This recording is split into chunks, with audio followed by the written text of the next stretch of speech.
Olá, eu sou o Giovanni de Souza. Hoje são 14 de setembro de 2020. São 21 horas e 17 minutos. Lição número 3 da classe de adolescentes. A Igreja Perseguida. Esta lição é do dia 18 de outubro de 2020, o quarto trimestre de 2020.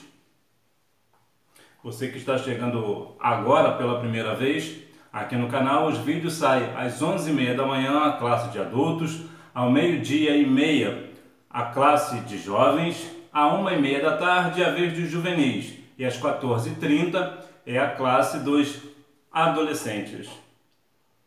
Destaque: felizes as pessoas que sofrem perseguições por fazerem a vontade de Deus, pois o reino do céu é delas.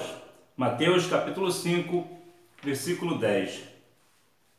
Você que é adolescente, você deve ter muitos seguidores em suas redes sociais. E é sempre um prazer chegar mais um seguidor em sua rede social. Você sempre fica feliz por ter muitos seguidores em sua rede social. E não há nenhum problema nisso. Entretanto, na sua vida cristã, você precisa compreender que você não terá seguidores, você terá perseguidores. E quantos mais perseguidores você tiver, melhor. Isso quer dizer que você é de fato uma pessoa de Deus, porque aqueles que são de Deus serão perseguidos por causa do nome de Cristo. O grande período da perseguição pelo qual passou a igreja durante o Império Romano começou oficialmente no governo de Nero.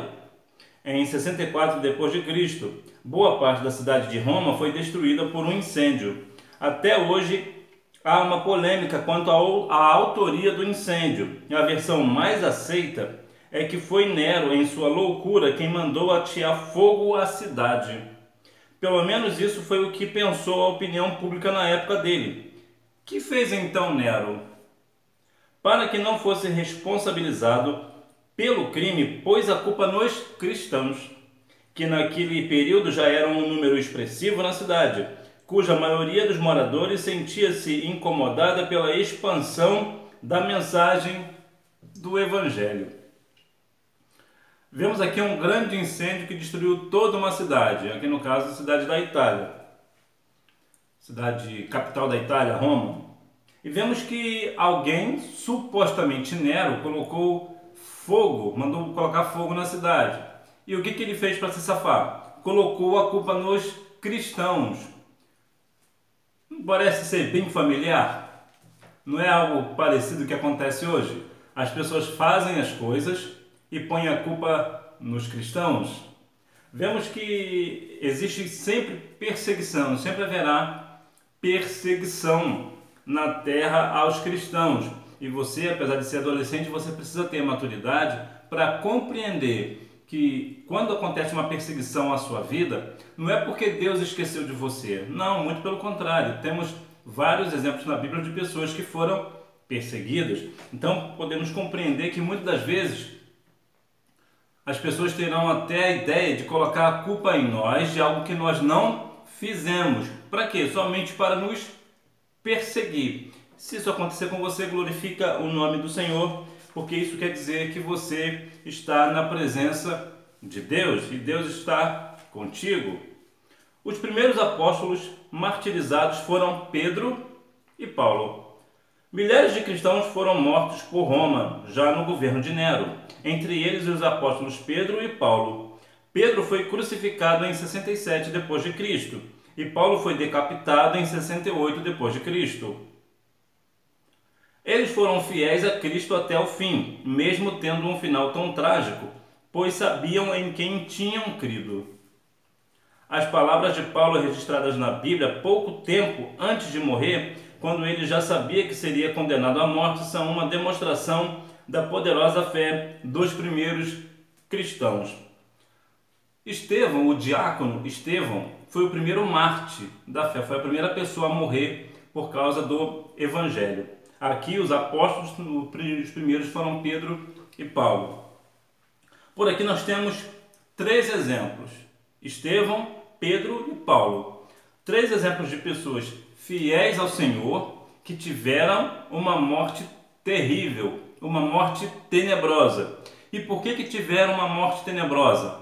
Única e exclusivamente porque eram cristãos, porque confiavam em Cristo, porque a sua fé estava em Cristo. Então, muitas das vezes, principalmente você que é adolescente, vai se perguntar muito por que o cristão sofre, já que tem um Deus de amor, está levando a palavra, então por que sofre? Por que morre de uma forma tão trágica? Porque muitas das vezes é a vontade de Deus, pelo menos no caso aqui de Estevão, de Pedro e de Paulo. Então sempre haverá, até nos dias atuais, acontece perseguições de formas terríveis, tenebrosas. Então você que é adolescente, você precisa compreender que isso acontecerá, talvez queira Deus que não aconteça na sua vida, mas se acontecer por uma questão da sua fé, tenha a certeza de que você está salvo na pessoa de Jesus e que você irá morar nas mansões celestiais, porque você não negará a Cristo.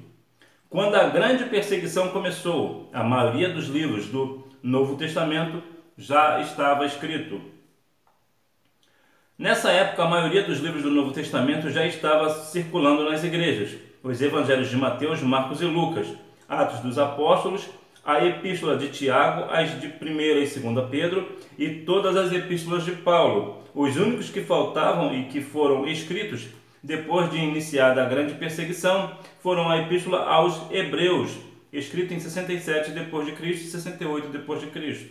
O evangelho de João, escrito entre 80 e 95 d.C., as epístolas de 1ª, 2ª e 3ª João entre 85 e 95 d.C., a epístola de Judas entre 70 e 80 d.C. e Apocalipse entre 90 e 96 d.C. O apóstolo João foi o último a falecer e o único a não morrer martirizado. Sua morte ocorreu provavelmente em Éfeso, no ano 100 d.C. O Novo Testamento não começa com Mateus. Pode parecer estranho, mas é verdade. Quem escreveu o primeiro livro do Novo Testamento foi o apóstolo Paulo. Há apenas uma dúvida, não se sabe se foi a carta em 1ª Tessalonicenses ou se foi Gálatas. Entretanto, foi ou Gálatas ou 1ª Tessalonicenses, o primeiro livro a ser escrito no Novo Testamento. E vemos aqui a questão do apóstolo João, o único apóstolo que teve uma morte natural. Então vemos que dos apóstolos, somente um teve uma morte natural. Então vemos que todos os demais tiveram, devido à perseguição, uma morte trágica. Foram mortos de uma forma cruel, de alguma forma de crueldade, alguma maldade, pura e exclusivamente porque confiavam em Cristo, porque eram cristãos. Era a única questão, era por serem cristãos. Então, muitas das vezes, você sofrerá perseguição pelo simples fato de você ser cristão. É só por isso, só por você ser crente, só por você ser cristão, você ser evangélico, você será perseguido. 4 pontos motivaram as terríveis perseguições contra os cristãos no Império Romano. A conversão ao cristianismo acabava com o comércio de ídolos. Não poucas vezes os governantes eram influenciados a perseguir os cristãos pelos sacerdotes pagãos e comerciantes de imagens, que ganhavam a vida por meio da adoração pagã. O crescimento do cristianismo diminuía a clientela deles. Capítulo do livro de Êxodo, no capítulo 20, versículo 2 ou 3, vai falar: não terás outros deuses diante de mim. Então aqui, 4 motivos devido à perseguição. A primeira foi essa daqui. Foi a questão de que, como os cristãos estavam chegando no lugar e as pessoas se convertiam ao cristianismo, então deixavam a vida pagã. E havia ali no lugar muitas pessoas que vendiam imagens de escultura. Então assim eles ganhavam muito dinheiro com a prática de venda de imagem de ídolos. Então quando o crente chegou, acabou com esse negócio. Então a clientela diminuiu muito. Então isso aí foi um dos motivos da perseguição. Vemos no Brasil, por exemplo, o Brasil é muito forte nessa questão da idolatria de ídolos, de imagens.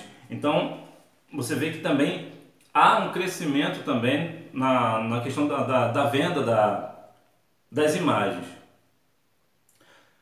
Aqui no Brasil, ninguém, pelo menos eu não tenho conhecimento, ninguém morre ou ninguém é perseguido, nenhum cristão é perseguido, porque alguém que uma vez comprou as imagens de escultura agora não compra mais. Ninguém vai perseguir esse cristão.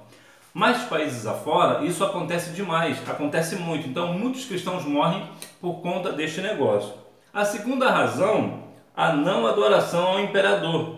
A adoração aos Césares era considerada uma prova de lealdade ao império. Quem não adorasse o imperador era condenado à morte. O povo era obrigado a oferecer incenso às estátuas dos imperadores, uma vez por ano. Porque os cristãos não faziam isso e ainda adoravam a outro rei, o rei Jesus, eram vistos como revolucionários, desleais e um perigo para o império. Então vemos que aqui o cristão ele adorava ao Rei dos Reis, o Senhor dos Senhores, adorava o Rei Jesus. Então eles não adoravam ao imperador. Então isso para eles era uma afronta. É algo parecido com o que a Bíblia diz lá no livro de Daniel, quando os jovens não se curvaram à estátua.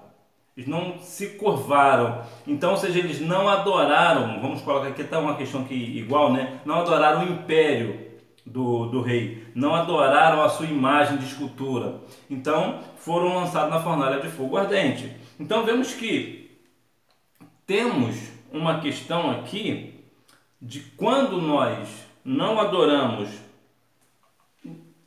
aos imperadores, as pessoas do império, no nosso caso aqui no Brasil, seria no caso o nosso governo, quando a gente não adora o governo, você independente da sua posição política, você é imparcial, independente do que o governo faça ou deixa de fazer, se é certo, se é errado, é errado, e você não se dobra a isso, você é imparcial, você não adora ao governo do Brasil. Então sim, nesse caso você poderia ser perseguido, o que na verdade no Brasil até em parte algumas pessoas de determinado partido perseguem o cristão, mas é uma perseguição que eu acho até uma perseguição branda. Raramente alguém morre no Brasil, pelo menos não que eu tenha conhecimento, por essa questão. E a terceira razão, as reuniões secretas dos cristãos, como eram perseguidos, os cristãos se reuniam escondidos. Claro, uma vez que é perseguido, vão ficar reunidos no lugar secreto. Situação que os romanos aproveitavam para acusá-los de planejarem um mal ao império às escondidas ou de praticarem crimes às escondidas. O império suspeitava erroneamente dessas reuniões, em especial da ceia do Senhor. Reunião que, obviamente, o pagão não poderia participar de forma alguma. Muitas vezes os cristãos eram obrigados a reunirem-se em cavernas ou catatumbas para cultuar a Deus. Então vemos aqui por causa de uma reunião secreta. E por que os cristãos ali faziam uma reunião secreta? Porque eles eram perseguidos, mas queriam adorar. Então o que eles faziam? Eles iam para um lugar secreto para ali adorar ao Senhor. E ali também faziam a ceia do Senhor. Então, como uma pessoa idólatra não poderia participar daquele negócio que é a ceia do Senhor, o que eles faziam? Eles intentavam, dizendo que estavam planejando, que os cristãos estavam planejando algo contra o império. E assim faziam com que as pessoas do império, todas as pessoas, ficassem contra a questão cristã, contra os cristãos. Mas na verdade, aqui, só para ficar claro, os cristãos faziam isso pelo único motivo de serem perseguidos. Quarta razão. O cristianismo considerava todos os seres humanos iguais. Como todos são iguais perante Cristo, era comum ocorrer na igreja de, por exemplo, um escravo ser eleito líder de uma congregação, o que para os romanos era uma afronta a seus conceitos sociais. Niveladores sociais eram considerados por Roma perturbadores da ordem social, inimigos de Roma. Muitas pessoas dizem, principalmente aí a parte feminina, que a Bíblia é um livro machista, porque Deus é homem, a figura de Deus é homem, a figura de Cristo é um homem e a figura do Espírito Santo também é masculina. Então as pessoas dizem que a Bíblia é machista, até pela questão de que é o Deus de Abraão, Isaac e Jacó, ou seja, fala o nome dos patriarcas e não fala das matriarcas. Então dizem que é um livro machista, mas foi justamente este livro que boa parte das pessoas que não compreendem o Evangelho dizem ser machista, foi justamente este livro que colocou igualdade entre homens e mulheres, escravos e livres. E isto aqui foi uma das questões pela qual o cristão era perseguido. Por quê? Porque um escravo poderia ser líder de uma congregação. Então, para eles, isso aqui era o fim do mundo. Como pode uma pessoa ser escrava liderar um grupo? É impossível, isso é uma afronta. Se ele é escravo, ele é escravo. Ele tem apenas que trabalhar, tem que ser serviçal. Então aqui não, aqui já coloca, o Evangelho já coloca esse escravo como líder, porque para eles era o fim do mundo. Então essas são as quatro principais razões das perseguições dos cristãos na época. A perseguição durou até o quarto século. De 161 a 180 d.C., sob o governo de Marco Aurélio, os cristãos experimentaram nova e horrenda explosão de perseguição. Os registros históricos falam de milhares de cristãos sendo decapitados e lançados às feras na arena por Marco Aurélio. Nesse período foram mortos grandes nomes, como Policarpo, líder da igreja de Esmirna, quando o governador insistiu para ele negar o nome de Jesus, senão morreria. O servo de Deus respondeu: 86 anos tenho servido a Jesus e somente bens recebi durante todo esse tempo. Como eu poderia negar agora o meu Senhor e Salvador? Policarpo não negou a Jesus e foi queimado vivo em 155 depois de Cristo. Aqui temos duas questões sobre perseguição. A primeira é que pessoas foram mortas nessa perseguição. E segundo, até nos dias de hoje, países, principalmente a Coreia do Norte é o pior lugar do mundo, né? O pior país do mundo para se pregar o Evangelho. Porventura, se você for para a Coreia do Norte e alguém do governo, encontrar você carregando uma Bíblia, por exemplo, você pega pelo menos 15 anos vai para um campo minado de trabalho e fica lá 15 anos trabalhando duro, num campo forçado. Ou você pode simplesmente ser condenado à morte. E isso só porque você tem uma Bíblia na mão, ou uma Bíblia em casa, e o governo flagrar essa Bíblia. Lá é crime ter uma Bíblia. Imagina pregar o Evangelho. A Coreia do Norte, repito, é o pior país do mundo para pregar o Evangelho. Então o cristão lá é perseguido. Existe cerca lá de uns 300 mil cristãos na Coreia do Norte. E até uma coisa extrema, né? A Coreia do Norte é o país mais fechado do mundo para o Evangelho. De contrapartida, a sua, vamos dizer, irmã, a Coreia do Sul, tem a maior igreja evangélica do mundo. Aí você vê dois extremos.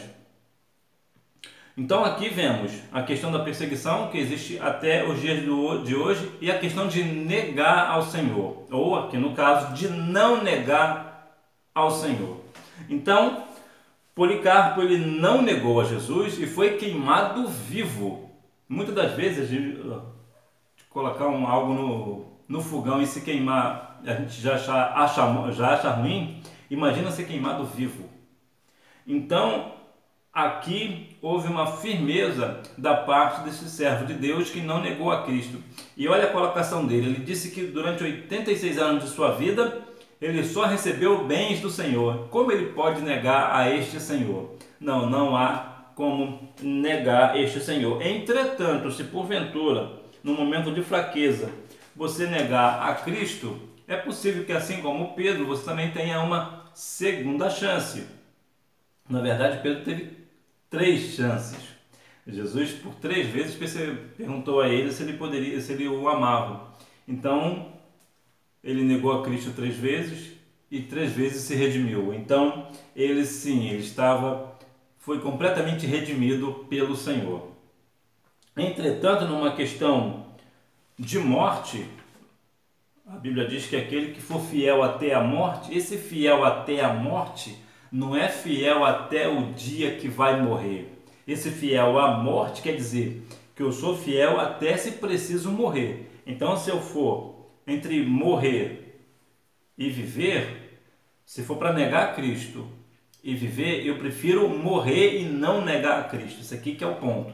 Ou seja, ser fiel até a morte.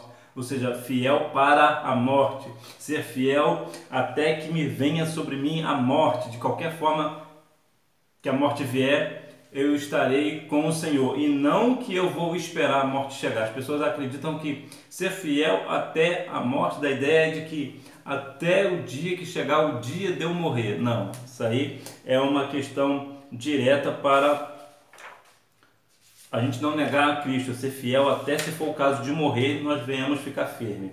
Então, a igreja perseguida, nessa terceira aula, você precisará ter uma iniciativa. Você precisa compreender que mesmo você sendo perseguido, bom será você ser perseguido. Porque se você é perseguido, é porque o Senhor é contigo. Se você tem muitos seguidores em redes sociais e não tem nenhum perseguidor na sua vida cotidiana, é bom você rever os seus conceitos. É bom você começar a conversar com o Senhor em oração e perguntar a Ele por que você tem seguidores e não perseguidores. Porque, como eu disse no início, você ter seguidores em redes sociais, até mesmo na igreja, no seu dia a dia, não há nenhum problema nisso. Muito pelo contrário, até é bom ser popular, né? como diz, né? Até é bom ser popular. Entretanto, nós precisamos ter pelo menos alguma perseguição. Ou no trabalho, ou na escola, ou alguém, ou um vizinho. Alguém precisa ter uma vida de perseguição contra nós. Por quê? Porque a Bíblia vai falar que nós, como luz, quando a gente chega às trevas, se acabam. Então, como a gente leu aqui na revista, nesta lição, vemos que uma das causas da perseguição foi porque o comércio de venda de imagens acabou. E por que acabou? Porque o cristão chegou. O cristão chega, acaba com o lucro daquele que está destruindo vidas. Então, por essa questão, as pessoas vão perseguir. Então, você precisa ser diferente, um adolescente diferente, brilhar, assim como diz lá em Mateus 5,14, né? Ser a luz do mundo, né? Ser o sal da terra, no versículo 13, para que você seja um adolescente diferente, que você tenha a luz na sua vida, a luz do Espírito Santo, que quando você chegue no ambiente, as pessoas consigam ver o Senhor em você, que você venha ser de fato a imagem de Deus para as pessoas, porque muitas das vezes você vai ser a única Bíblia que as pessoas irão ler. Ou seja, é o teu testemunho, é o que você faz ou aquilo que você deixa de fazer, que faz com que as pessoas sejam edificadas e queiram ser um cristão igual a você. Então, sim, se você for perseguido, tenha firmeza no Senhor. Continue confiando em Deus, porque essa perseguição um dia certamente acabará e o Senhor te dará vitória. Mas, de qualquer forma, que você fique firme nos caminhos do Senhor, que você não esmoreça, que você permaneça firme no Senhor, porque certamente a sua vitória virá. Que Deus em Cristo continue abençoando a sua vida. Você não deixe de ir à Escola Bíblica Dominical, lembrando que quem faz a escola é o aluno. Então você é um aluno da Escola Bíblica Dominical, você faz toda a diferença na Escola Bíblica, você soma na escola. Então não deixe de estar presente na Escola Bíblica Dominical da sua igreja. Que Deus em Cristo continue abençoando a sua vida e que você tenha uma boa aula. Tchau!